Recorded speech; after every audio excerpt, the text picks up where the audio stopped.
I condemn this brutality. Thank you. I condemn this brutality. Thank you. Similarly, I condemn Narendra Modi, I condemn Amit Shah. You should. ಯಾಕಂದ್ರೆ Amit Shah ಇವತ್ತರೆಗೂ parliament ಬರದಲ್ಲೇ ಪಲಾಯನ ಓಡೋಗ್ತಾ ಇದ್ದಾರೆ, ಹಿಂದಿನ ಬಾಲಿಂದ ಓಡೋಗ್ತಾ ಇದ್ದಾರೆ. ಇಲ್ಲಿ ಕೇಳಿ, ನಾಗಪುರದ gate ಅಲ್ಲಿ ನಿಂತ್ಕೊಂಡು ರಾಜ್ಯಾಧ್ಯಕ್ಷ ಆಗಿರ್ತಕ್ಕ ವಿಜೇಂದ್ರ ಆಗ್ಬಹುದು, ನಾಗಪುರದ ಗೇಟ್ ಅಲ್ಲಿ ನಿಂತ್ಕೊಂಡು ವಿರೋಧ ಪಕ್ಷ ನಾಯಕ ಅಶೋಕ್ ಆಗಬಹುದು. ಆಯ್ತು ನಾನು ಹೇಳ್ದಲ್ರಿ, ಈಗ ನಿಮ್ಗೆ ಯೋಗ್ಯತೆ ಇದ್ರೆ ಕೇಳಿಸ್ಕೊಳ್ಳಿ, ನಿಮ್ಗೆ ಯೋಗ್ಯತೆ ಇದ್ರೆ ಕೇಳಿಸ್ಕೊಳ್ಳಿ, ನಿಮ್ಗೆ ಯೋಗ್ಯತೆ ಕೇಳಿಸ್ಕೊಳ್ಳಿ. ಅಲ್ಲ, ಅಮಿತ್ ಶಾ ರಾಜೀನಾಮೆ ಕೂಡ ಕೇಳಿ, ಗೂಂಡಾ ಅಮಿತ್ ಶಾ ರಾಜೀನಾಮೆ ಕೂಡ ಕೇಳಿ, ಗೂಂಡಾ ಅಮಿತ್ ಶಾ ರಾಜೀನಾಮೆ ಕೂಡ ಕೇಳಿ, ಮೋದಿಗೆ ದೇಶ ಕ್ಷಮೆ ಯಾಚಿಸಕ್ಕೆ ಕೇಳಿ, ನಿಮ್ಗೆ ತಾಕತ್ತಿದ್ರೆ ಮೋದಿಗೆ ಕ್ಷಮೆ ಯಾಚಿಸಕ್ಕೆ ಕೇಳಿ. ನೀವು ನನಗೆ ಮಾತಾಡಕ್ ಬಿಟ್ಟಿಲ್ಲ. ಇನ್ನು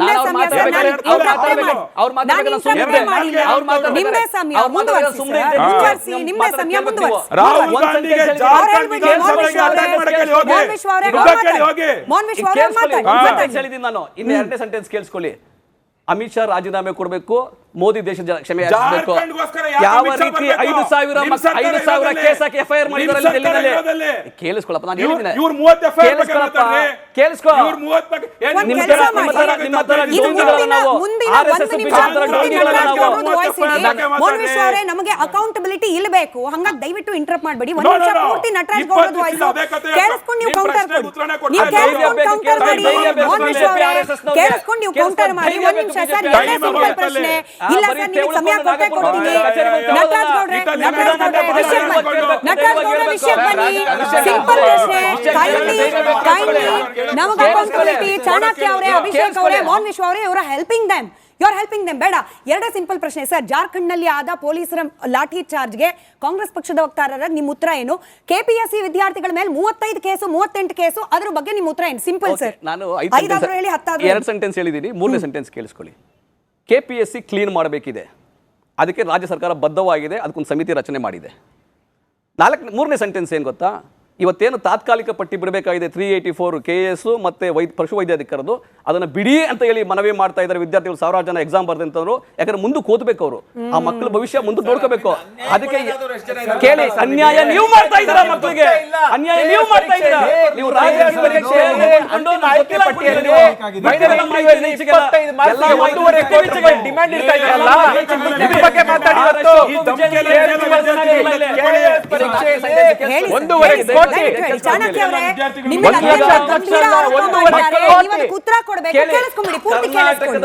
ಕಾಂಗ್ರೆಸ್ ಪ್ರಣಾಳಿಕೆ ಇತ್ತು ಸರ್ಕಾರಿ ಉದ್ಯೋಗ ಕೊಡ್ತೀವಂತ, ಆದ್ರೆ ಬಿಜೆಪಿ ಖಜಾನೆ ಖಾಲಿ ಮಾಡಿ ಹೋಗಿತ್ತು. ಆದಾಗ್ಯೂ ಕೂಡ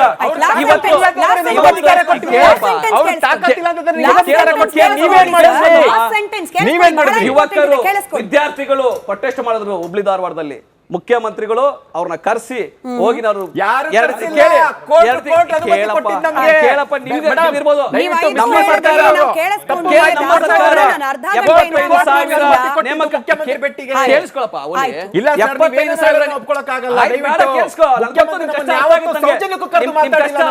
ಕೇಳಿಸ್ಕೊ. 75,000 ನೇಮಕಾತಿಯನ್ನು ಈ ವರ್ಷ ಮಾಡ್ತೀವಿ ಅಂತ ಹೇಳಿ ನಾವು ತೀರ್ಮಾನ ಮಾಡಿ ನೋಟಿಫಿಕೇಶನ್ ಬಿಡ್ತಾ ಇದೀವಿ. ಮಕ್ಕಳು ಓದ್ಕೊತಾ ಇದ್ದಾರೆ, ವಿದ್ಯಾರ್ಥಿಗಳು, ನೈಜ ವಿದ್ಯಾರ್ಥಿಗಳು ಓದ್ತಾ ಇದ್ದಾರೆ, ನೈಜ ವಿದ್ಯಾರ್ಥಿಗಳು ಕಷ್ಟಪಡ್ತಾ ಇದ್ದಾರೆ.